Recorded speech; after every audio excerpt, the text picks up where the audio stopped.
Welcome back to Sahara TV. My name is Rudolph Okonkwo. The lead headline in yesterday's newspapers in Nigeria was that the ruling party, the PDP, gave the Christian Association of Nigeria a bribe of 7 billion naira to support President Goodluck Jonathan in next month's election. This morning, newspapers lead about the denial of Christian Association. How did the preeminent Christian Association of Nigeria end up in this kind of political situation? In continuation of our coverage of election 2015, we are honored to have joining us from Nigeria the former prelate of the Methodist Church of Nigeria and a former chairman of the Christian Association of Nigeria, Abuja, Prelate Emeritus, His Eminence Olatunji Makinde. His Eminence, welcome to Sahara TV. Thank you very much. Let me start with this lead story today, which is that the voice of Northern Christian Movement and its executive director, Mr. Musa Dikwa, alleging that the Christian Association of Nigeria received 7 billion from PDP. This morning, the Christian Association of Nigeria denied the story. But as a former leader of a major church in Nigeria, people are wondering, how did the Christian Association of Nigeria got entangled in this politics and this season this way? You know, in Nigeria today, politics is very funny. You see attacks. Especially, you don't even know who to believe again. It was lies here and there. You know, the head of the Dean Church said politicians are liars. And I want to agree with him. Do you know what billion means? 7 billion. Can they establish who are the recipients, who are the senders? Which bank did they launch the 7 billion or even 6 billion? I find it very hard to believe. When electricity is not working, some states have not paid their workers, some roads are bad, no drugs in the hospital, and people will say they want to give 7 billion, 6 billion as bribe to religious leaders. Who are the takers? Who are the distributors?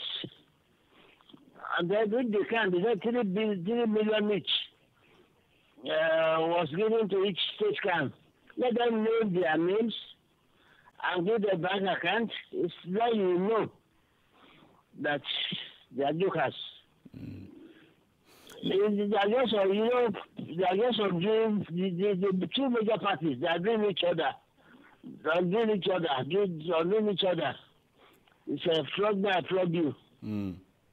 Now, but me, that can never be established. Yeah, His Eminence, let me ask you, because there's a wider issue here, which is the role of the church in politics, especially with President Jonathan. I want to ask you because he made a lot of visits to different churches across Nigeria as part of an integral part of his campaign.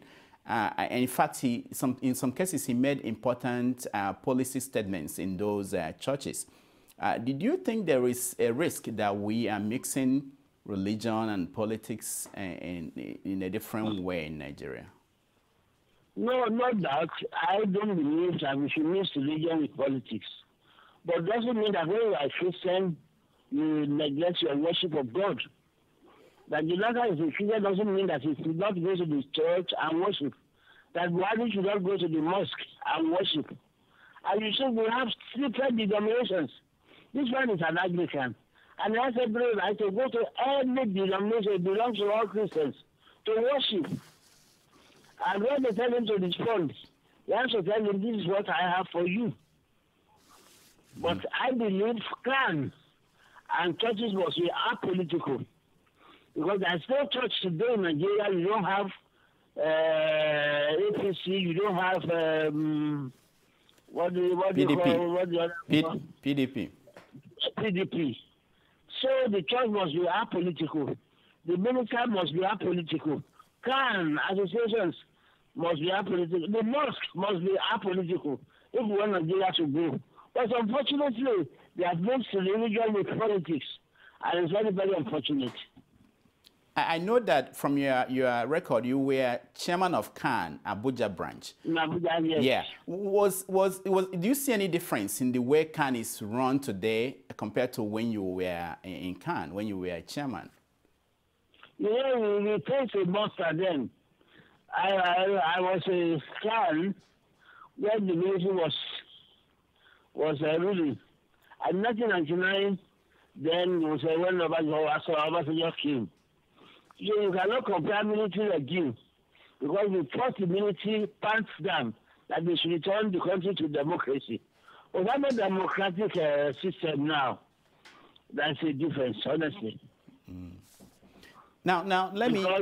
Yeah, go ahead. Go ahead. Because in something like this, the opposition will suspect CAN, and the ruling government will suspend CAN. And you don't know which one, where you belong and where you stay. That's the problem. Mm. Now let's look at the church, the connection in this political season. There's this top story of the president of Christian Association of Nigeria, Pastor Ayo Risejafo. His plane being used to carry money to purchase arms in South Africa. As a former church leader, when you saw that story, how did you feel? What was your reaction? That allegation has been investigated and it has been found untrue. You cannot release that plane, that jet, when the maintenance was so high, and it was what people listened to went to do that day. And the presidency has even absorbed Ayo Risejafo. We wouldn't do that as a religious leader at all. Carry arms against the people who are supposed to pray for and protect. No religious leader, what we thought, we do that. Ayo Risejafo has not done that, and has been absorbed. Even by the presidency. Mm. And the money has been returned in the federal government. Mm. We wouldn't do that, such a dirty thing, very dirty. We wouldn't do it. Yeah, but he didn't deny that it was. If it was true, it would have been removed. Mm. It would have been removed. Yeah, but there was this thing that was outstanding, which was the fact that the plane used was his plane. And in several interviews, he was saying that he was not aware of it. But what does that say about church leaders owning private jets and not being able to take care of the maintenance cost and having to lease it out for other operations to raise money? That is old. One, in our church, we don't even have money to throw away like that. When we have social amenities to provide, we can provide hospitals, we can provide the schools, we can provide the leper colonies. In our own church, we don't do that. And then when they have the fund, they can do it. If they have fund, but I will look at them, then that's what they prefer. But if they prefer that, they can only take it and they leave it out. That's their own problem. But even if they leave out or they do it, must be maintained for this, must be used for the gospel. For the gospel and gospel alone. Now, let's look at another major story this election season, which was Reverend Father Mbaka in Enugu, who came out to condemn President Goodluck Jonathan, his performance in office. And then we discovered that 4 months before the time, the same Reverend Father received the wife of the president and pronounced that the president was the right man for the job. Now, are pastors putting the credibility of the church on the line in this election? We should not mix. I'm saying the church. Mbaka is the leader. The Christ has come out to say that is some personal opinion. It's not the position of Catholic Church in Nigeria, and it's not the position of all churches or Christ in Nigeria. It's a personal opinion. He said, God says the Lord, the revelation to him, not the revelation to the church. So we have to differentiate between a personal opinion, a personal revelation, and a collective revelation. And the Catholic has said, no, that is his own personal opinion. Now let's look at Nigerians in general and the way we talk about God choosing our leaders. It's a very common expression that God made someone a leader. I hope you are aware of the story breaking in Ekiti State where we uncovered an audio of people planning to rig election to make someone a governor. Now, and I want you to look at this question in this way. If someone goes through that process and they rig themselves into office, do we as a people say that it's God that put them there? Oh, thank you, Roko. You have forgotten the Okija shrine. In 2011, the politicians were going, and that's why they are telling us that 7 billion or 6 billion has been given to people. Things are very, very, very bad during politics in Nigeria. We have to pray God to renew our country and redeem our country. The way we are playing politics now is embarrassment. It's embarrassing. We have just to pray to God to create us a new mind. If we have the new Christians, we should pray, God, give us our own leader, pray and talk about it. God so good we are electing season, when we should look unto God to give us our own leader. So it's very unfortunate. What is happening with it is very, very unfortunate. And you cannot even say that Christians are behind all those dirty, dirty things, and even Muslims. Now, His Eminence, when someone is critical of people in power, we typically hear Nigerians, they say, oh, you should not criticize someone, you should be praying for our leaders. Are you, does praying for our leaders foreclose us criticizing them or holding them accountable? How do we balance these two?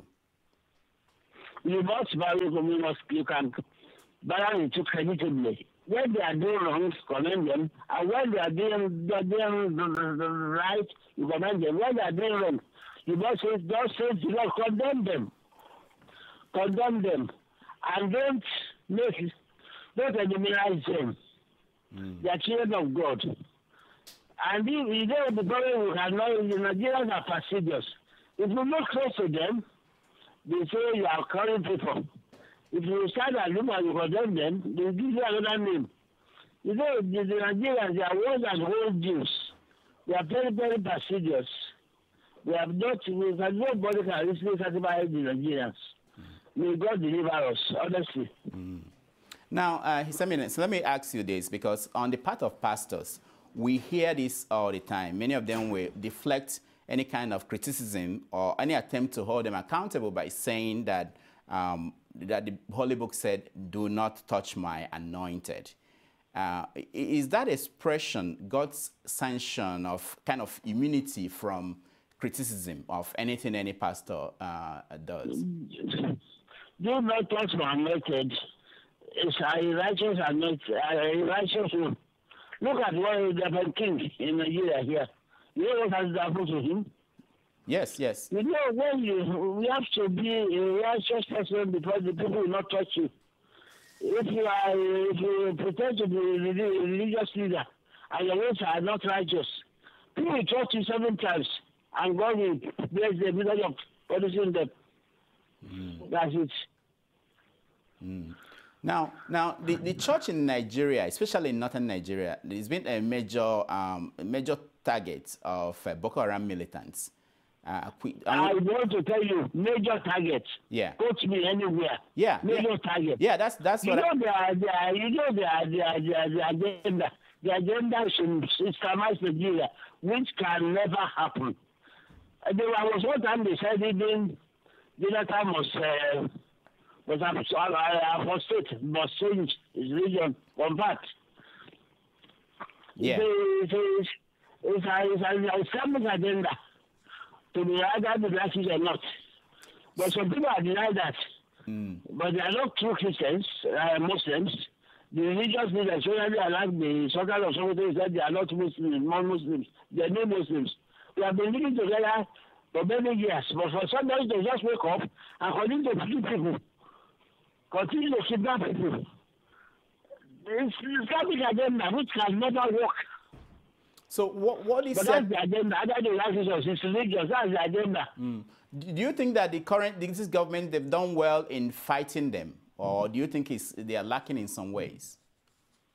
At least at the moment they are serious, but in the past they don't have the political will. They haven't had the political will in the past, but now they are serious. Maybe because of the elections. Yeah. Because I don't know why Boko Haram should be more powerful than the military. Where they should have found out in the past 6 or 7 months who has supplied the ammunition, who has supplied the food, who has given them money, who has supplied the cars and buses they were used to, sophisticated weapons they were used to. All these things should have been, but there was cold attitude to it. And many lives have been lost. Even more than the civil war. It's quite unfortunate. Now, His Eminence, we're running out of time. I want to play a video for you to respond to. This is a video of David Oyedepo where he was preaching about Boko Haram in his church. He was very critical of the group, and I want you to, I don't know if you can listen to it from where you are, but I will repeat what he said. But let's let our viewers watch it. I tried to do it by SCP, but I couldn't, it couldn't come out. Okay. But let's hear you. Okay, all right. Let them play the video, and then I will come back to you. Anoint yourself with fire. Pray in the spirit. Walk on the street. Any devil. You know, I was even told from reports that they were targeting this church. I said, what? Even if I were asleep, if you see anybody here, kill him. Kill him and spill his blood on the ground. I am saying that to you. What nonsense. What devil? You think our God is an idol?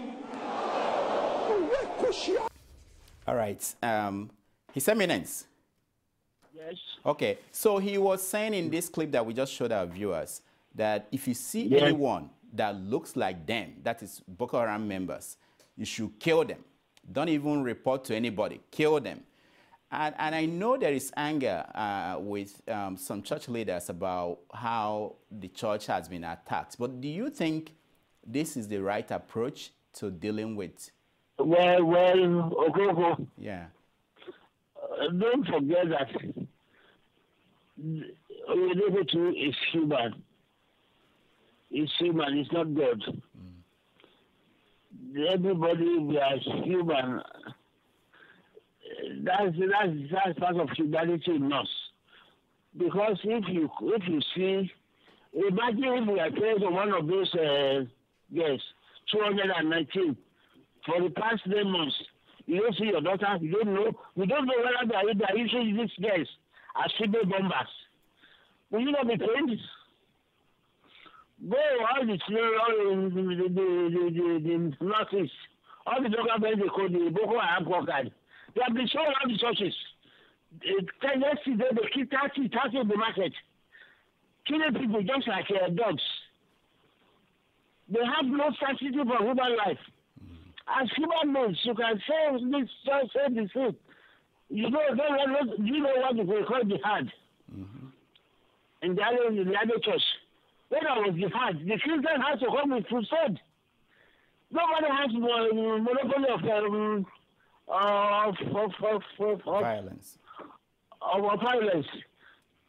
You know, the other church fathers have to the rest of a crusade to counteract jihad. When you are rebelling with the people, you have to be sympathetic. It was the wasted life, and those 2 other girls, and the government has done what kind of tried, much as possible, but they will reach one thing to it if you are late. But what Christ said is pray for your enemies. Pray for your enemies. The Boko Haram should not be annihilated, they should not be killed, but they should be prayed for so that God will teach them and see the path of of righteousness. But I'm telling you, when you see the devastation, Oyedeko has gone there, he has seen the devastation done in the name of religion, in the name of Allah. And the Muslim leader, the special Muslim leaders in the DRC, they are not fighting for Allah by killing people. But when you go there, you shake your head. Look at the number of people killed in Yanya bomb. Let's look at that. Those people too, they are human beings who have been killed. So those people should not ask for what the Oyedeko said. It's human. All right, His Eminence, we are really out of time. Let me just final word in terms of how do you advise Nigerians to conduct themselves as we approach this election? They should heed the advice of Mr. President. He said, Jonathan, he said he doesn't want the blood of anybody to rise up to be president. We should have a free and fair election. Free and fair election, not a violent election. And we should know that whatever we do, God will hold us responsible. We should not kill. We should not shed blood to rise up. And I'm telling you, I'm prophesying, anybody shed blood to rise up in this election will never enjoy that position. All right. I'm sure. Thank you so much, His Eminence. All right, thank you. That has been His Eminence, Olatunji Makinde, who was the former prelate of the Methodist Church of Nigeria. When we come back, we still have a lot of programs for you. We are going to talk to Labram Mako, the former Minister of Information, and also we're going to talk to Shehu Garba, who is the director of the Buhari campaign. So stay tuned for more.